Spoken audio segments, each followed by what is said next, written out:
বিধানসভায় হইচই, বিজেপি সদস্যরা রীতিমতো তেড়ে এলেন। বিধানসভায় এরকমই উত্তেজনা পরিস্থিতি তৈরি হয় এবং সাসপেন্ড করা হয় শুভেন্দু অধিকারীকে। অধ্যক্ষের দিকে ওই সদস্যদের সাসপেন্ড করার দাবি মুখ্য সচেতকের।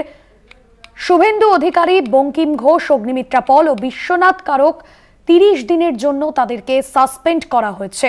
আপনাদের জানিয়ে রাখবো, বিধানসভায় রীতিমতো হইচই পরিস্থিতি। ওয়েলে নেমে বিক্ষোভ দেখা থাকেন বিধায়করা এবং ওই সদস্যদের সাসপেন্ড করার দাবি মুখ্য সচেতকের। শুভেন্দু অধিকারী, বঙ্কিম ঘোষ, অগ্নিমিত্রা পল ও বিশ্বনাথ কারক 30 দিনের জন্য সাসপেন্ড। বিধানসভা থেকে ফের সাসপেন্ড হলেন বিরোধী দলনেতা শুভেন্দু অধিকারী।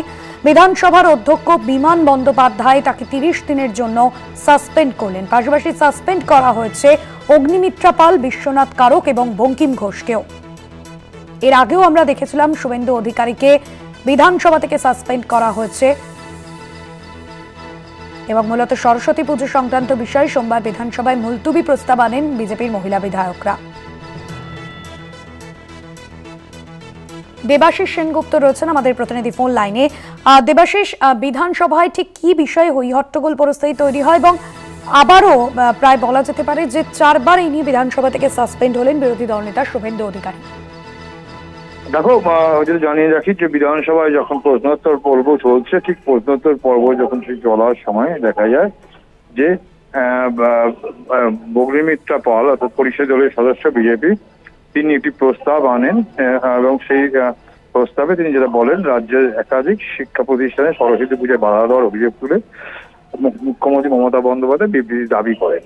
এবং এই প্রসঙ্গে বলতে গিয়ে তিনি বলেন যে এখানে কিন্তু এক শ্রেণীর লোক যারা সরস্বতী পুজোতে বাধা দান করেছে এবং সেখানে হিন্দুদের তাদের অধিকার খর্ব করা হচ্ছে এবং এই বিষয়ে আলোচনা করেন এবং সেই প্রস্তাবের উপর আলোচনার দাবি করেন। এরপরে যখন সে বিষয়ে আলোচনা যখন অধ্যক্ষ রাজি না হয়, তখন দেখা যায় বিরোধী দলনেতা সহ বিজেপি পরিষদ দলের সদস্যরা নিচে নেবে কাগজপত্র ছেড়ে এবং বিক্ষোভ দেখাতে দেখেন এবং সেই সময় দেখা যায় বিরোধী দলনেতা কাগজ ছিঁড়ে সেইগুলো কিন্তু স্পিকারের দিকে ছুড়ে দেয়। এই নিয়ে সঙ্গে সঙ্গে কিন্তু মাননীয় অধ্যক্ষ তিনি বলেন যে বিরোধী দলনেতাকে সতর্ক করেন, এরকম ভাবে করবেন না, তাহলে কিন্তু আমি ব্যবস্থা নেবো প্রয়োজনীয়। এরপরই দেখা যায় যে এই ঘটনাকে কেন্দ্র করেই কিন্তু বিধানসভায় মুখ্য সচেতক নির্মল ঘোষ তিনি একটি প্রস্তাব নিয়ে আসেন এবং সেই প্রস্তাবে এই ধরনের আচরণ এবং যে আচরণ যে করেছেন বিরোধী দলনেতা সহ বেশ কয়েকজন বিধায়ক, তাদেরকে অবিলম্বে তাদের বিরুদ্ধে যথাযথ ব্যবস্থা নেওয়া হবে এবং সাসপেন্ড করার আবেদন জানান।